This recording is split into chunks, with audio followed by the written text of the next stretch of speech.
Muito boa tarde, me chamo Pedro Henrique Nicolas Bilhalva, sou acadêmico do curso de Geografia Bacharelado. Este trabalho é da disciplina de Sociedade e Natureza, licenciada pelo professor Adriano Severo. E agora eu passo a palavra para meus colegas. Olá, meu nome é Edson Alves de Oliveira Costa Filho, sou aluno do Geografia Bacharelado e da matéria de Sociedade e Natureza. Eu sou Edília e sou da Geografia Licenciatura. Eu sou a Luíse e estou fazendo a disciplina como DCG. Boa tarde, meu nome é André, da Geografia Bacharelado, e estou aqui fazendo o trabalho de Sociedade e Natureza. Fala, André, não tá aparecendo sua foto. Eu sou o Gabriel e sou da licenciatura. Eu sou o Gabriel Melo e eu sou da Geografia Licenciatura. Eu sou a Vitória e eu sou da Geografia Bacharelado. Bom, eu sou o Cauã, eu faço parte do curso de licenciatura Plano em Geografia e para darmos início então ao debate do livro Sapiens, uma breve história da humanidade, eu vou começar introduzindo o primeiro capítulo, que no caso é a descoberta da ignorância. Bom, o autor então ele argumenta que a capacidade de reconhecer nossa própria ignorância e buscar respostas é uma das características mais importantes que diferenciam os humanos e outras espécies. Ele também discute como a religião e outras tradições culturais surgiram como uma tentativa de responder a perguntas que a ciência ainda não conseguiu explicar, que é o caso daquele conceito que a gente nasce achando que qualquer pecado que a gente possa fazer, alguma entidade maior vai vir e nos punir. Que tem uma figura onipresente, onipotente e que qualquer pé fora da linha vai acontecer alguma coisa. O capítulo, então, termina com uma reflexão de como a busca pelo conhecimento pode ser uma fonte de significado e de propósito em nossas vidas. Eu achei bem interessante uma parte do capítulo onde ele fala que por volta de 1500 poucas cidades tinham mais de 100 mil habitantes e que a maioria das edificações eram construídas com barro, madeira e palha. E um edifício era um arranha-céu, por exemplo. As ruas eram caminhos de terra cheios de sulcos, de poeiramento no verão e lamaceira no inverno, trilhados por pedestres, cavalos, galinhas, cabras e poucas carroças. E as vozes eram de animais e seres humanos, aí ele questiona que se fosse hoje em dia, se esses habitantes eles fossem em cidades como São Paulo, Nova York, o que eles pensariam?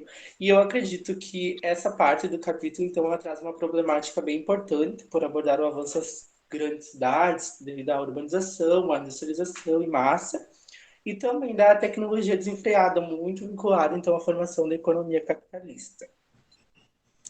Daí, Pode falar. diálogo. Oi, amor!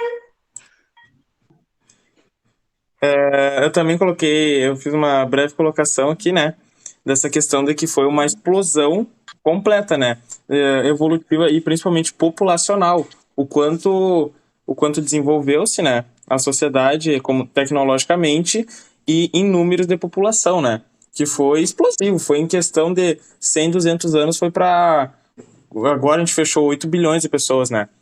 Então, e agora isso está rebatendo essa questão capitalista, né, com fortemente na questão da falta de matéria-prima, né?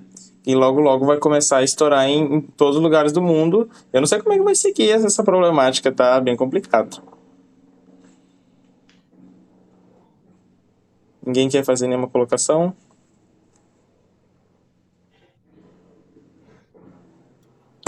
Eu acho que já dá para passar para o próximo. Eu posso falar? Pode falar. Ainda nessa parte do primeiro capítulo, é muito interessante como, nesse primeiro capítulo introdutório, né, eles nos introduzem como era a sociedade antiga, que eram cidades muito pequenas, as pessoas não sabiam nada além do que elas podiam enxergar, do que era ensinado a elas por padres, pelos governantes delas. As pessoas tinham um conhecimento que os governantes e os padres, que muitas vezes eram usados para manter as pessoas no controle, elas só tinham acesso a um conhecimento que deixavam elas terem. E nos mostra como, nessa época, os governantes e os padres usavam a religião como uma forma de controlar as pessoas. E depois, mais para frente, por 1500, quando começaram as grandes explorações, que eles foram explorar outros continentes, desculpa, que é o que a gente vai ver mais para frente, que daí só assim eles começam a perceber que havia muito mais do que eles eram, do que só o que eles eram,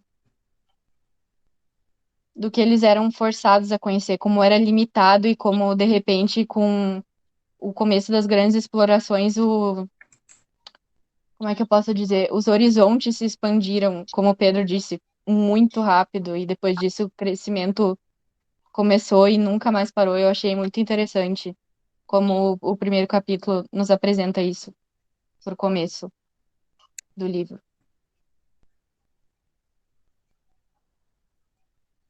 Posso falar? Pode? Eu não sei se é nesse capítulo, mas eu acho que também fala que para eles o que era certo era o que estava na Bíblia. Se chegasse alguém com uma ideia, alguma coisa Sim. que tivesse fora da Bíblia, para eles aquela pessoa era uma idiota, pelo que eu entendi, né? Fala também sobre, eu acho que também é nesse capítulo sobre a descoberta do, como é que era o nome daquela doença que dava nas navegações? Escorbuto, alguma coisa assim, que descobriram também que, tipo, se comendo fruta para conseguir a vitamina C, que acabou que não morreu ninguém. Quando não tô conseguindo colocar muito bem, mas que era coisas que não estavam na Bíblia, mas que começaram a surgir. Daí em diante, eu acho que também começou. As pessoas pararam de acreditar só no que estava na Bíblia e começaram também a dar ouvidos a outras descobertas também. Isso eu achei interessante.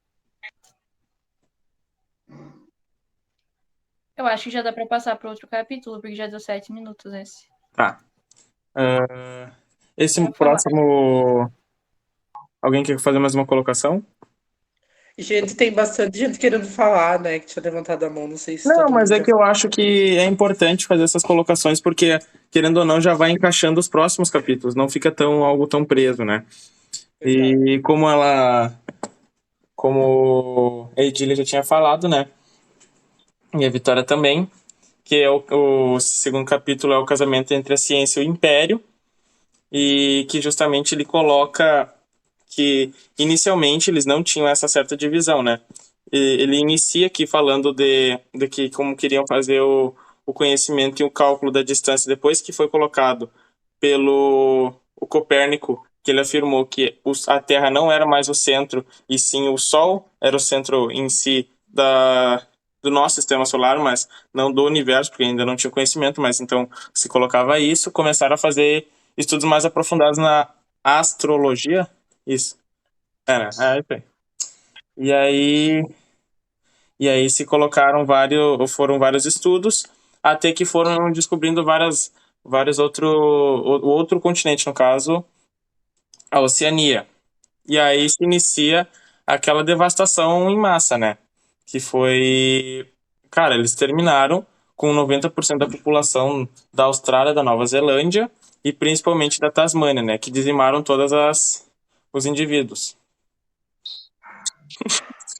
E então, e aí dessa questão de que, como eu estava falando, que é o casamento entre a ciência e o império, eles não sabiam fazer essa divisão, né? Eles fizeram toda essa devastação em prol científico, por exemplo, era colocado, mas era tudo em relação ao império, do que o império queria fazer a sua retirada, fazer a extração dos minerais em si, do que tinha que podia extrair, extrair as próprias pessoas, como da questão da escravidão e das terras, né? A apropriação de terras. E era essa a questão. Eles não sabiam fazer essa diferenciação entre o que era algo científico usado como estudo respeitando a área, mas sim era algo, era como tinha essa ligação com o Império, né? Fazia essa loucura aí que era roubar e azar e o que foi é foi. Eu posso já complementar? Pode. Como tu falou, né, Pedro? Eles deixam bem explícito que é. Deixa explícito na ideia dele que é. Eles investem muito na ciência e é do jeito predatório, né, imperialista, que eles querem conhecimento a qualquer custo, que eles passam por cima da cultura e aplicando a cultura deles sobre a cultura do povo local. Isso aí também não é só com uma visão do livro, com uma visão histórica, isso aconteceu bastante no Brasil, né? Que eles extraíam das nossas riquezas para usar as nossas riquezas lá, e assim foi em meia África, meio mundo, que os ingleses, os europeus em geral faziam muito isso. E eles não mostravam remorso, né? Eles tinham esse negócio, essa gana meio que eles ganhavam muito conhecimento e roubavam muito conhecimento, se adonando, né? Como diziam, né? Eles, como é que eu posso dizer a palavra? Eles pegavam a cultura de outro, se apropriavam e diziam que era deles a cultura, e daí vem aí o conceito de mapa vazio, né? Porque o que não era o que era antes de outro vira posse de outro. Tipo, antes a Austrália era a terra, vamos supor, dos tribos locais, eles passaram ali a cultura deles por cima, pegaram a cultura deles, se apropriaram, e aí que vem a denominação do mapa vazio, que é eles vão buscando conhecimento, replicando e vão tirando conhecimento dos outros. E dizendo que isso é tudo deles ali, a massa territorial também. Eu posso complementar? Falando ali a partir do que complementando o que o Pedro falou sobre eles não saberem fazer essa divisão entre o conhecimento e a conquista, eu acho que não é que eles não sabiam.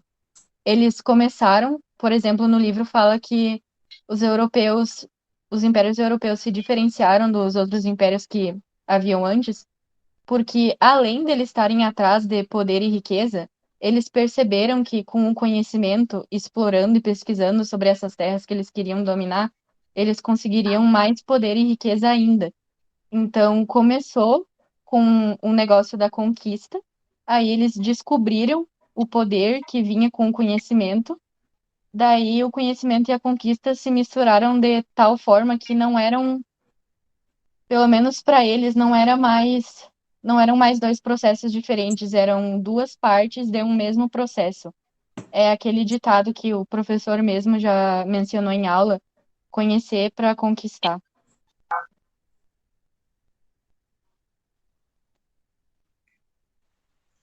É muito interessante também que o autor ele argumenta que a ciência se tornou um instrumento muito importante para o império porque permitiu que o imperialismo ele se desenvolvesse em outras partes do mundo, né?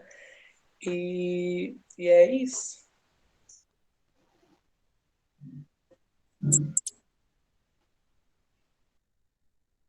Já dá para ir pro próximo? Ninguém quer argumentar mais nada, acrescentar mais alguma coisa que lembre do capítulo?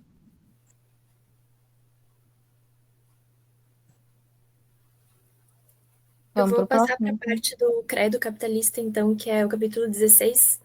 É nessa parte que o autor explica basicamente as diferenças entre a economia pré-moderna e a economia moderna atual, que, segundo ele coloca, o capitalismo se sustenta e funciona por dois fatores, que é o crédito e o crescimento. Então, ele coloca que a economia pré-moderna, que é anterior à Revolução Científica, não tinham expectativas para o futuro. Então, se não haviam essas expectativas, não tinha motivos para investir e não tinha confiança e crédito. Então, tinha uma estagnação econômica que com pouca riqueza que era produzida e reinvestida. E ele traz isso também como a visão do mundo que era naquela época, que a riqueza era vista como uma coisa ruim, como uma coisa pecaminosa, assim, no mundo medieval. Aí ele fala sobre a revolução científica, que é o que mudou essa forma da gente encarar o mundo, como a gente já falou anteriormente.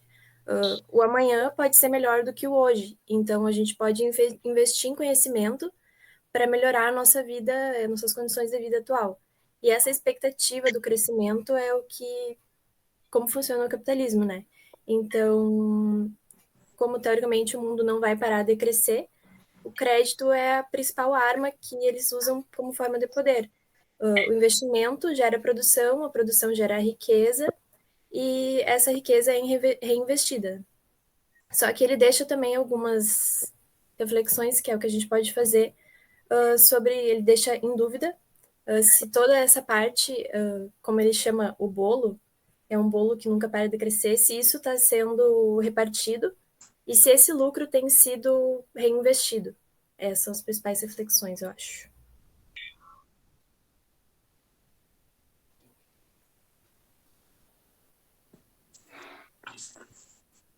Ele fala também, é algo que nos dias de hoje também é muito comum, agora com o Pix e com essas coisas, que logo que surgiram os bancos, ele fala sobre a padaria lá, que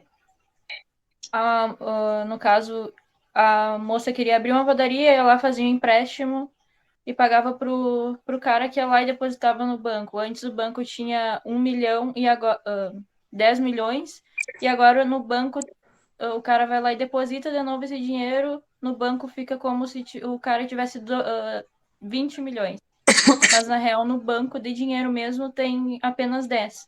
É o que está acontecendo também bastante hoje com o negócio do Pix, né? No banco não tem nem um terço da quantidade de dinheiro que consta na conta de todo mundo. É um dinheiro que não existe.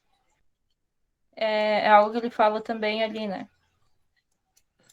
Justamente, essa questão que o professor também já colocou, né? Que é tudo no imaginário, né? É alguma colocação, que é a mesma forma do dinheiro, né? A gente coloca um valor a ele. E ali no aplicativo, hoje em dia, a gente coloca um valor para aqueles numerozinhos que estão ali, mas é apenas o sistema funcionando. Porque, na verdade, eu não sei, eu não lembro quanto que é a porcentagem, mas nem se compara, né? A gente, acho que é justamente, acho que é 1/6 de dinheiro vivo que a gente tem para... Não, acho que é $1, a cada $1 existem $6 virtuais. Então, é muito dinheiro que é literalmente no imaginário. Tanto que, em seguida, o dinheiro vivo, em papel, não vai mais existir. E vai ficar tudo nesse sistema, né? Em volta desse sistema. Como tu tinha falado também, o dinheiro, a moeda hoje em dia, ela é muito menor a expressividade dela quanto o crédito, né? A gente tem muito mais crédito, no caso, como a gente diria, é dinheiro falso, mas é meio que um empréstimo, né? Que tu tem na hora ali, mas o dinheiro não é teu, tu vai pagar depois, no caso. Só que a gente tem muito mais da moeda virtual, como a gente diz, do que a própria papel moeda, assim. A gente tem muito menos papel e moeda no mercado, assim. A gente não tem mais grandes notas de dinheiro, grandes quantidades de dinheiro físico. A gente tem muito mais da questão de crédito e o dinheiro virtual, que ficaram imensamente maior agora com a internet e também com essa possibilidade de fazer transação bancária virtual, né? Daí deixou mais forte o mercado e ainda por cima fortaleceu bastante o mercado digital. Isso aí foi bastante importante também para a questão do mercado continuar se aquecendo.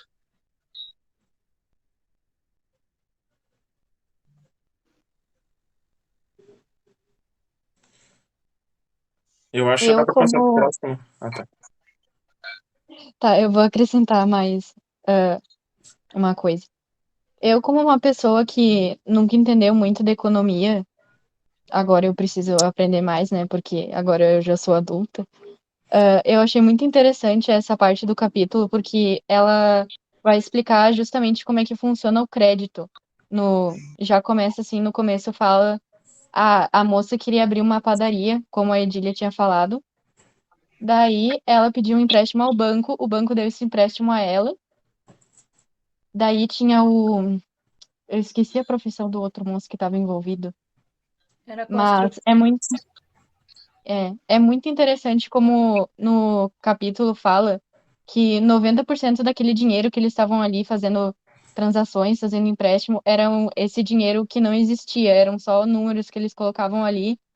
E como o crédito e boa parte dos bancos funciona assim hoje, só com um empréstimo e a esperança de que aquele negócio que o banco está investindo vá fazer mais lucros no futuro, para que eles possam ter esse dinheiro que eles investiram de volta. E se o investimento dessa pessoa acaba não dando certo, ela fica endividada com o banco.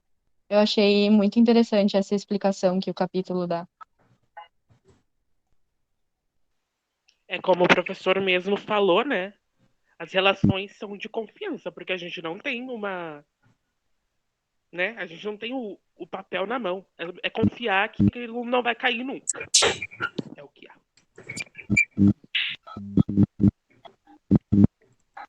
Acho que dá pra ir pro próximo. Gabi, cuidado aí Já teu posso começar? microfone. Uhum. Agora vou falar sobre o início do capítulo 17, que é engrenagens para. Pera aí, um minuto, que eu tô preso aqui. Engrenagens da indústria. No início do tempo, o homem convivia com duas formas de produção de energia. A fotossíntese realizada pelas plantas e através de uma minúscula porção de energia solar que chegava à Terra, equivalente a quase mais ou menos, eu já vou estipular aqui um número, 4 milhões de joules de energia por ano. E essa energia é transformada em calorias através da alimentação coletivista, há alguns milhares de anos. Contudo, mudou há 2 séculos nós, os sapiens. E agora, complementando esse trecho aqui, eu já vou começar a dar ênfase aqui no pensamento. Que o autor aqui, ele tenta explicar que antes a gente literalmente dependia muito do que a Terra produzia para nós, a gente usava nossos instintos mais primitivos, a gente explorava a Terra, mas sem danificá-la, como a gente pode ver no texto. Só que de 2 séculos para cá, com a gente vendo novas fontes de matriz energéticas, tipo carvão, que o carvão, assim, que diz que dá o início à industrialização, assim, como diz. Ele é uma energia abundante, barata de matéria-prima, que ela fez aquecer, assim, ela deu um boom para nossas indústrias lá na Europa, que foi o grande berço da industrialização. E ali que começa todo as indústrias de carvão e os lavradores, que são os fazendeiros, senhores feudais, como a gente diz, que dão sustentação para essa máquina que era a indústria antiga. E daí, ali que surge já o trem a vapor também, no início do século XIX, se é bem como eu me lembro, e ele chega como para ajudar a classe operante a chegar no trabalho, e ela vira meio que um sistema de trabalho, a máquina operante, que são os trens de carga e os trens cargueiros, que levavam as pessoas também. Que daí dá mais ênfase assim para o que é dito no texto. Pode ir, Pedro. Fazer uma colocação aqui, então, dessa questão de que, como tu disse, a única produção e geração de energia era essa natural, né? Da fotossíntese e da justa alimentação dos seres vivos que produzia, gerava calor e energia para as células piriri pororó. Eu acho que é isso que tu quis dizer, né? Dessa questão que é colocado depois que o Homo sapiens muda isso, porque ele começa a produzir energia a partir de matéria-prima como carvão, começa depois a utilizar a própria energia solar, energia das hidrelétricas, para justamente essa forma de energia, energia elétrica, né? E com o aumento da população, como a gente tinha colocado, a própria energia de combustão que a gente produz na alimentação. Acho que é essa a questão, né? Que daí gerou esse aumento explosônico.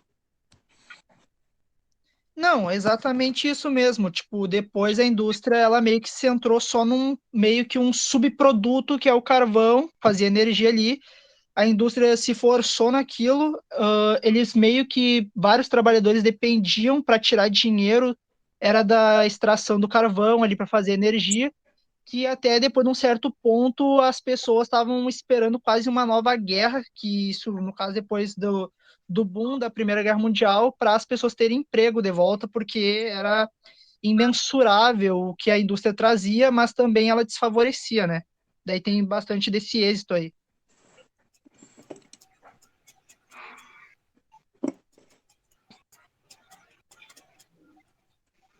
Alguém quer colocar mais alguma coisa? Trip. Let's go. Agora a gente vai começar com a apresentação do capítulo 18, uma evolução permanente. O capítulo 18 apresenta dois ciclos, que é o ciclo pré-moderno e o ciclo moderno. Nós meio que nos diz que antigamente tínhamos famílias e comunidades mais fortes e um mercado fraco, um estado fraco também, junto disso aí, e os indivíduos muito fracos também. Mas daí, com a modernização, todos os processos graduais em 2 séculos, que foi uma evolução massivamente muito rápida, e forçou que nós evoluíssemos muito rápidos também, a gente passou para o ciclo moderno, que daí são famílias e comunidades mais fracas, o Estado e o mercado mais forte, um indivíduo mais forte para trabalhar também, para aquecer o mercado que está mais forte e, entretudo, continuar fazendo girar a máquina chamada indústria. Daí não tem tanto enfoque nas comunidades e nas famílias, que é isso que o autor deixa mais relatado. E também que nesses meios também os impérios ruíram também, a paz ela ficou imersa, assim, mais ou menos. A gente tinha paz, mas a gente não tinha também, como ele deixa dito, e o colapso das famílias e as comunidades. É isso que ele enfatiza, porque com os indivíduos fortes, eles meio que aquecem bastante o mercado e o Estado. Agora eu deixo a palavra para alguém que queira falar agora.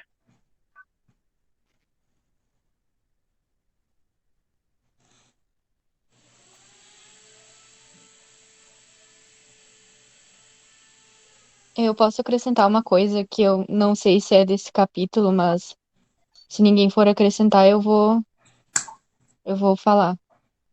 Claro, pode falar.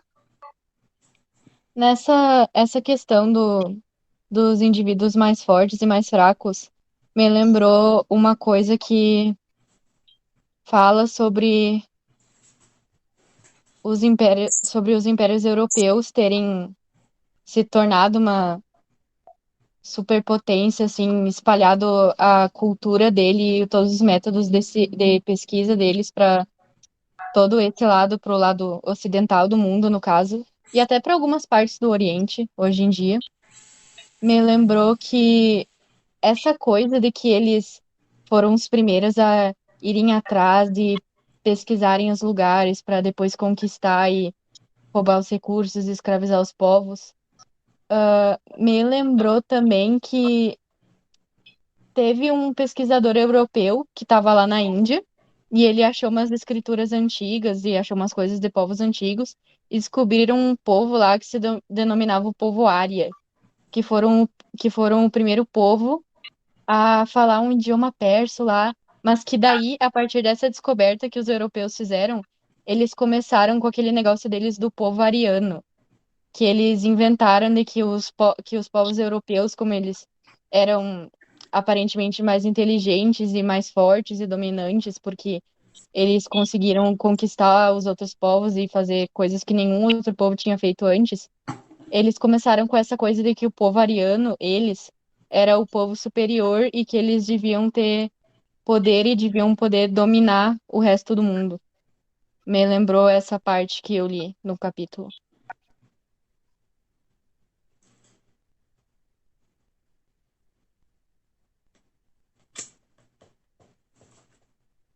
Muito interessante essa tua colocação, Vitória.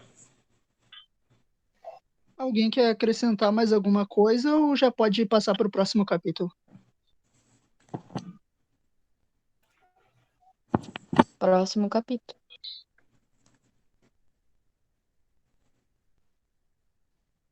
Quem que seria o próximo? Agora é o Gabriel Mello, né? Ou não ainda? Acho que sou eu, 19? Isso? Isso. Sim. O capítulo 19, e eles viveram felizes para sempre.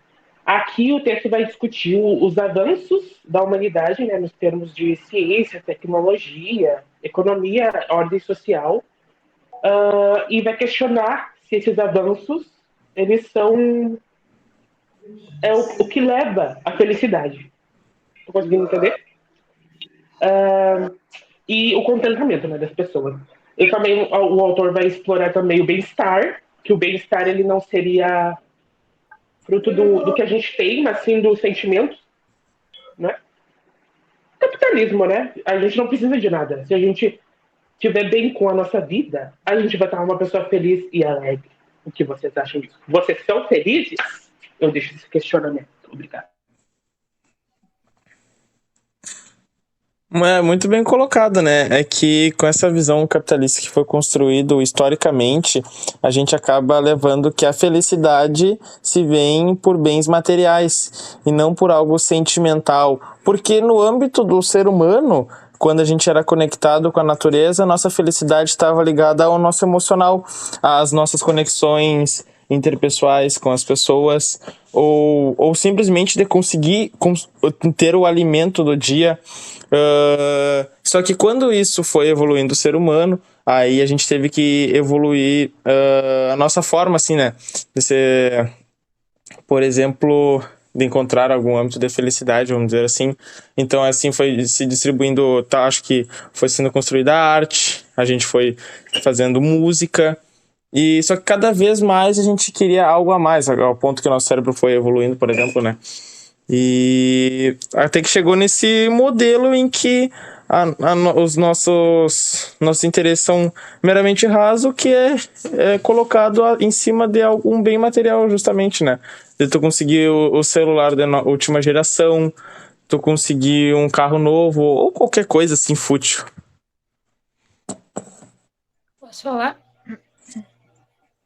Nesse capítulo aí também, ele fala a respeito da gente tratar da indústria, tratar os animais como se eles não tivessem sentimento, não sentissem dor.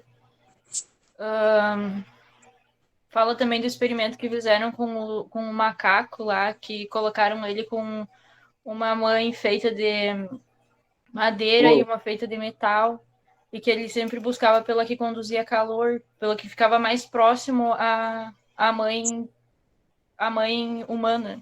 Humana não, no caso, a mãe macaca mesmo, sabe? E fala que sobre a indústria, tipo, tratar os animais como se eles não sentem dor, não... Buscar tipo, pra mim outra. o bezerrinho lá nasce e eles tiram cedo da vaca.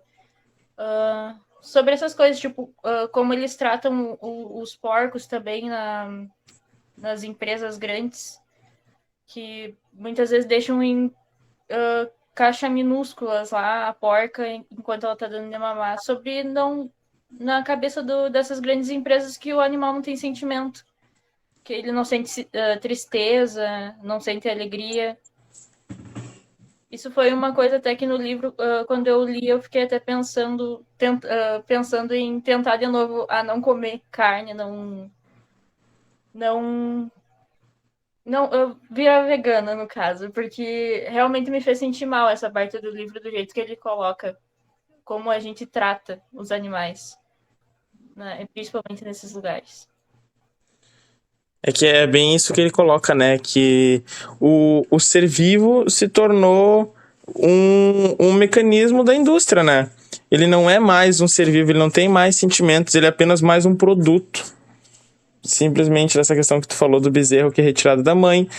Muitas vezes até são abortados justamente por causa da carne do boi, desse aborto, né?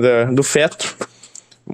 E depois é retirado o leite da mãe e colocado para fazer cria novamente. Quando ela já não dá mais leite, ela vai para o abate para se tornar carne. Então tudo é aproveitado e em volta dessa indústria, assim, o ser vivo já não tem mais um sentido, não tem mais o seu respeito do seu âmbito, né? Eu acho que é dessa questão que a gente debate muito na aula, que é essa perda da compaixão, né? É o ego. O ser humano virou ego, não é mais o eco.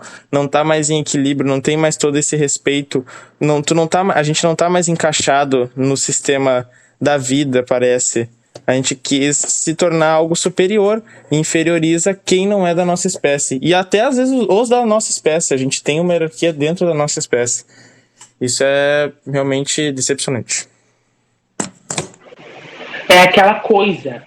O capitalismo sempre vai visar o lucro, né? Ele não tá nem aí para as pessoas, para o bem-estar das pessoas, para os animais. Eles não estão nem aí se vão morrer os animais, e é isso. É sempre o lucro. Uma pena.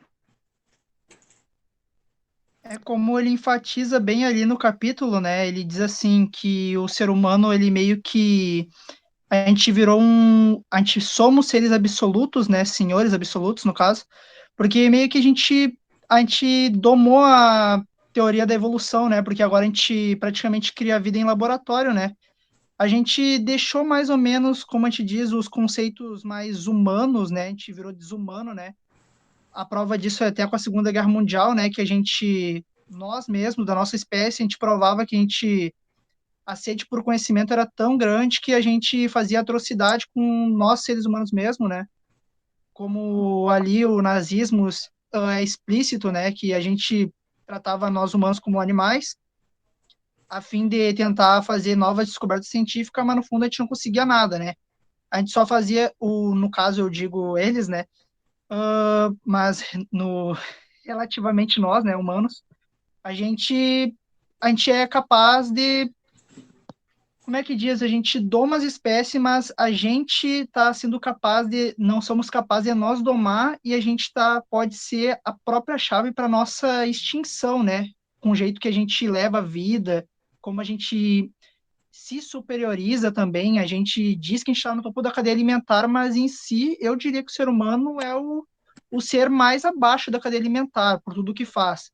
Mas os nossos mecanismos, as nossas armas, deixam a gente lá no topo da cadeia alimentar, mas sem elas a gente está lá embaixo, no caso.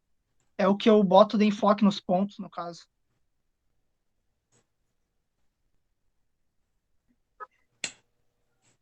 Vou falar.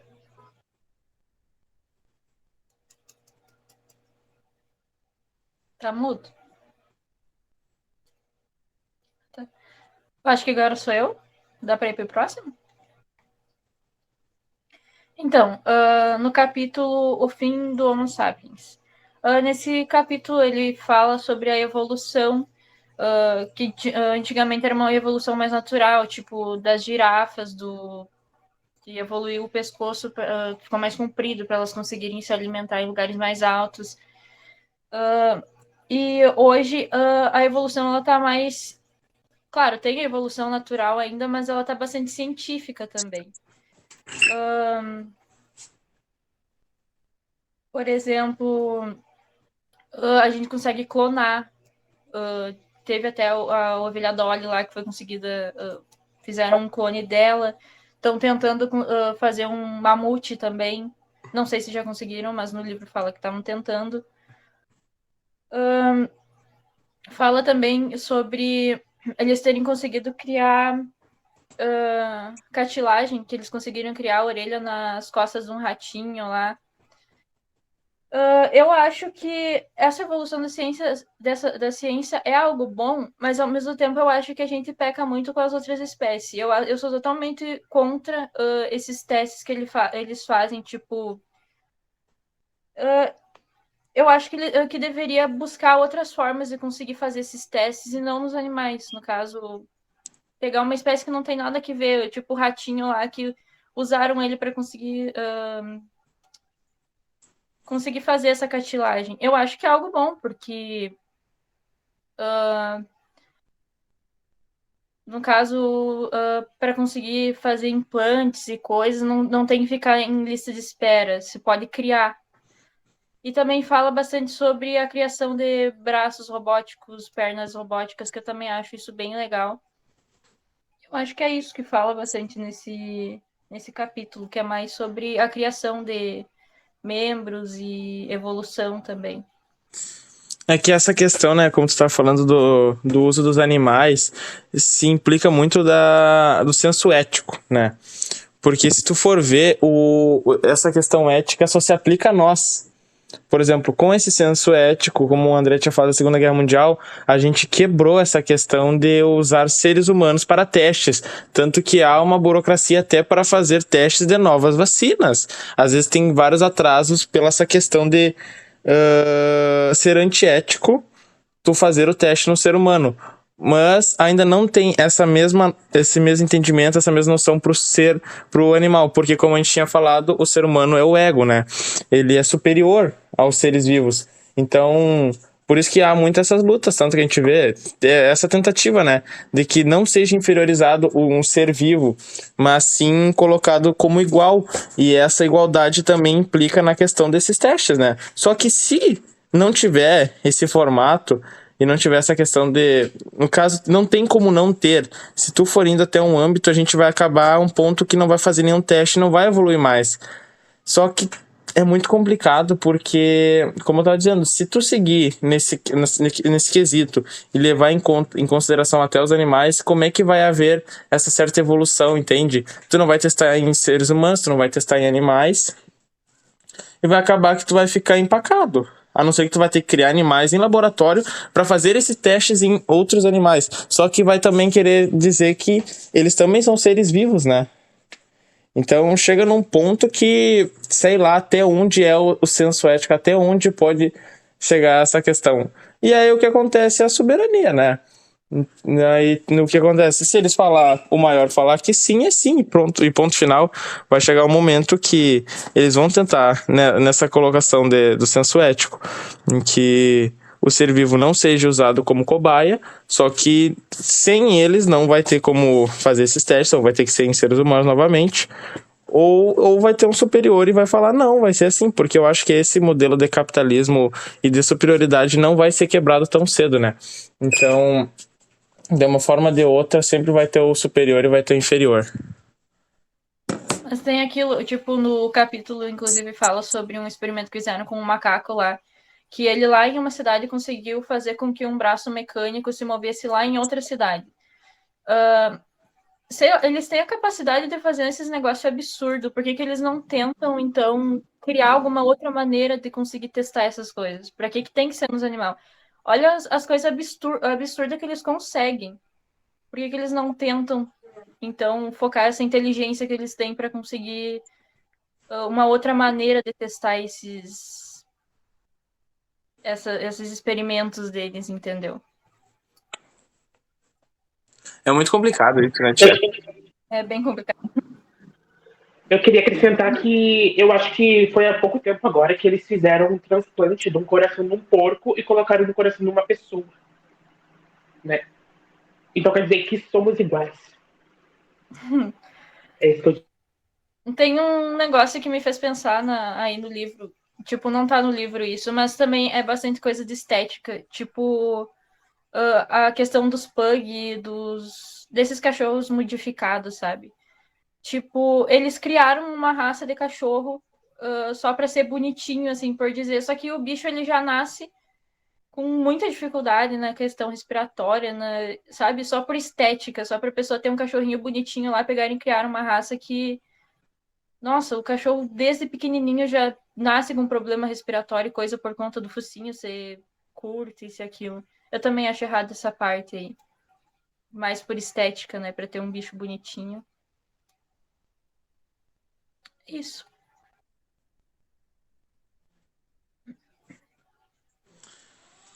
É que essa questão de ser errado e realmente novamente essa questão de senso ético, né? Porque assim, como tu disse, é uma evolução forçada, né? Tu muda a estética, tu transforma aquele ser pela nossa seletiva mesmo, né? Até isso era feito há milhões de anos atrás e agora com os avanços científicos ficou muito mais fácil, muito mais rápido. E acaba que a gente virou Deus, né? A gente faz a escolha de como a gente quer que o ser se modifique. A gente cria seres vivos. Tanto que existe as placentas... Como é que chama? placentas artificiais que eles conseguem, é muito caro. Obviamente, né? Por enquanto na indústria, mas em seguida vai chegar um ponto que isso vai ser normal. Eles conseguem criar um ser vivo de molécula por molécula, célula por célula. E isso, a que ponto vai chegar, entende? Tanto como tu estava dizendo, né? Cara, é surreal o nível que eles estão chegando e até que ponto vai ser respeitado isso. É que, tipo, até. Pode falar. O microfone dele tá mudo. Edson, não tá saindo teu som. Não tá saindo teu som. Tem que desmutar. Aí, tá saindo agora, né? Agora tá. Tá, eu queria falar também que eles vão refazer também o código genético do homem de Neandertal para trabalhar no lugar do cara, trabalho pesado, né? Exatamente. É, né? Não, só isso. É que também eles estavam vendo para conseguir trazer um mamute de volta, né? Que eles encontraram um mamute congelado lá e iam colocar no óvulo de uma elefanta lá. Para daqui a 22 meses a gente ter um mamute. Aí nessas eles queriam também tentar conseguir trazer o Neandertal, como tu falou ali. Porque eles eram uma raça mais forte, talvez melhor para o trabalho. E a ideia já era trazer para isso. No caso, nem trouxeram a pessoa e já estão pensando em escravizar ela, né? Justamente, até que ponto chega isso? É tudo em geral. Por que eles querem trazer de volta o mamute? Por causa que tem toda uma questão climática, né? Em que o mamute, ele vai trabalhar em cima de uma vegetação que tem lá na Sibéria, e aí ele vai assentar a terra, que vai assegurar o carbono para não ir para a atmosfera, para não interferir no clima. Então, querendo ou não, ele vai, se eles conseguirem, né, ele vai ser trazido de volta, mas no intuito de que ele trabalhe, justamente, normalmente ele vai estar natural, vai estar na natureza, ele vai ter essa preservação, mas tem sempre um intuito, tem sempre algo em cima, justamente essa questão do Neandertal, se refazer esse código genético para criar o ser humano com maior capacidade física, com um esqueleto mais forte, mais músculo, justamente por trabalho forçado. Então, sempre no âmbito disso tudo, agora querem fazer a carne em laboratório isso talvez seja, né, justamente para não terminar com essa indústria da carne, terminar com a indústria dessa escravidão dos animais. Aí tudo bem, mas agora trazer um ser vivo é muita responsabilidade. Talvez eles até consigam, né? Mas até conseguir autorizar as pessoas terem esse entendimento do peso que é trazer um ser, é muito complicado, é muita indagação. Eu não sei se é uma falta de respeito, porque tanto que se ele sumiu, querendo ou não, todos esses seres que já sumiram é por causa do impacto nosso, até dos nossos ancestrais. Então, será que é justo a gente trazer eles de volta pro mundo?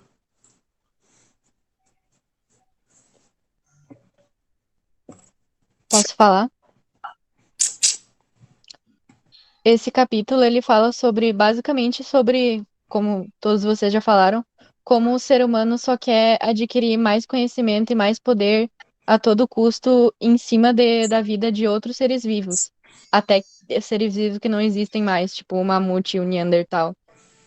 E eles só adquirem mais conhecimento, mais em cima até mesmo no capítulo fala que a gente não sabe mais o que fazer com tanto conhecimento, tudo que a gente adquiriu. E é mais só pela ganância, pelo ego que o ser humano se tornou.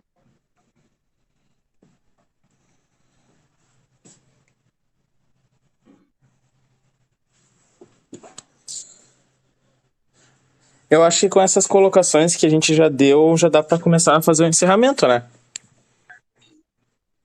Ninguém quer falar mais nada? Posso ir pro último capítulo? Acho que é isso. Tá, agora a gente vai começar com o começo do fim, que é o capítulo 21, o epílogo, o animal que se tornou um deus.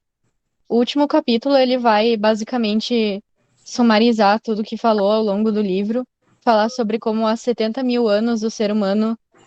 70 mil? Eu acho que é 70 mil, não tenho certeza. O ser humano era só um carinha lá num canto da África, cuidando da vida dele, fazendo as coisinhas dele. E agora, todo esse tempo depois, foi de um animal para um ser com intelecto superior e que agora está se tornando quase um deus, porque depois de toda a evolução começou com essa criação de coisas em laboratório, criação de novas vidas, né? Que são coisas que a gente não devia mexer, mas tá mexendo. E vai falar sobre isso. Vai falar sobre tudo que vocês já falaram aqui.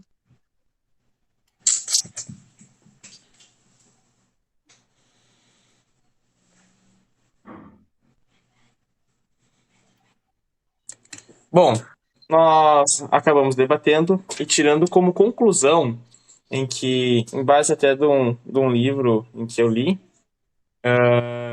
que vê a matriz do ser humano, de como o cérebro masculino e feminino evoluíram de uma forma diferente, a gente enxerga que da forma que a gente se evoluiu, justamente o sexo masculino e o feminino gerou cérebros diferentes, certo? E essas diferenças são visíveis até hoje em dia, por causa que as ações em que eles faziam eram diferentes. O homem, no seu âmbito, tinha apenas a ação de caçar, e a mulher de cuidar da cria, fazer a diferenciação e coleta de frutos. Então, esses cérebros se estruturaram diferente. Com a evolução, que foi justamente há 500 anos atrás, e há 200 anos atrás, e há 100 anos atrás, foi tão explosônica que nem nós, seres humanos, conseguimos nos adaptar a essa evolução que foi, assim, catastrófica, né?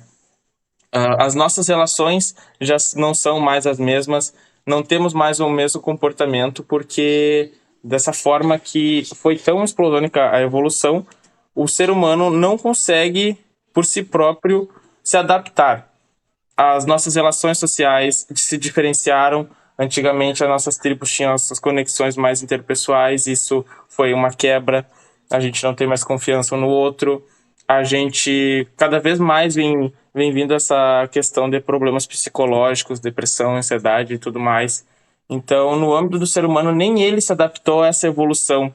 E aí, como é que ele vai respeitar com senso ético a natureza em si, a fauna e a flora, se nem ele mesmo consegue entender e ver o peso que foi essa evolução catastrófica? Chegando numa conclusão em que o ser humano vai tentar evoluir até um ponto, com esse ego dele passando por cima dos seres vivos, de todo o espaço em que ele está introduzido, tentando extrair o máximo, que vai chegar num ponto em que ele não vai ter mais o que extrair, e ele vai se terminar por completo, terminando com ele e com as espécies, até que se retorne todo o ciclo novamente e se reconstrua tudo isso e esse ciclo infinitamente da vida. E foi a minha conclusão, e eu acho que o ser humano, enquanto não mudar essa estrutura que ele vive, eu acho que só tem a tendência a se autodestruir, porque falta esse respeito entre os seres humanos e a todo o resto, né? O eco. Ele teria que voltar ao âmbito do respeito entre as espécies, não só com ele, mas tanto com todos os outros indivíduos que estão nesse ciclo. Esta é a conclusão que eu tirei e que alguns dos meus colegas tivemos lendo este livro. Ele nos mostra todo esse contexto histórico e toda essa construção que fundamenta essa evolução do ser humano.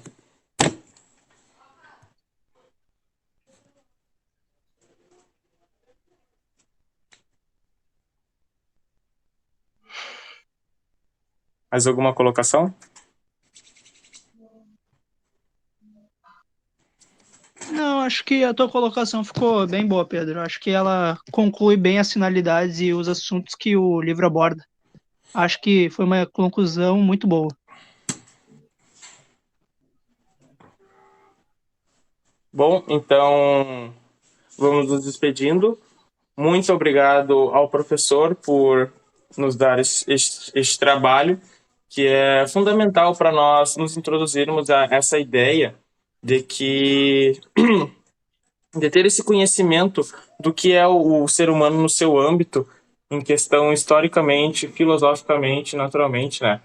A gente ter essa ideia dessa construção que foi e o quanto a ignorância nos impediu de várias coisas, mas justamente quando a gente acaba aceitando ela na ciência, acaba também gerando cada vez mais dúvidas. Só que essa dúvida também é o motivo da nossa destruição, né? Eu acho que o ser humano é um ser complicado, muito difícil de lidar, e que é aquela tendência, como eu disse, ele ainda vai se autodestruir. Muito obrigado, pessoal. Este foi o trabalho. Eu vou me despedindo por aqui. Foi maravilhoso estar com vocês. E então tá.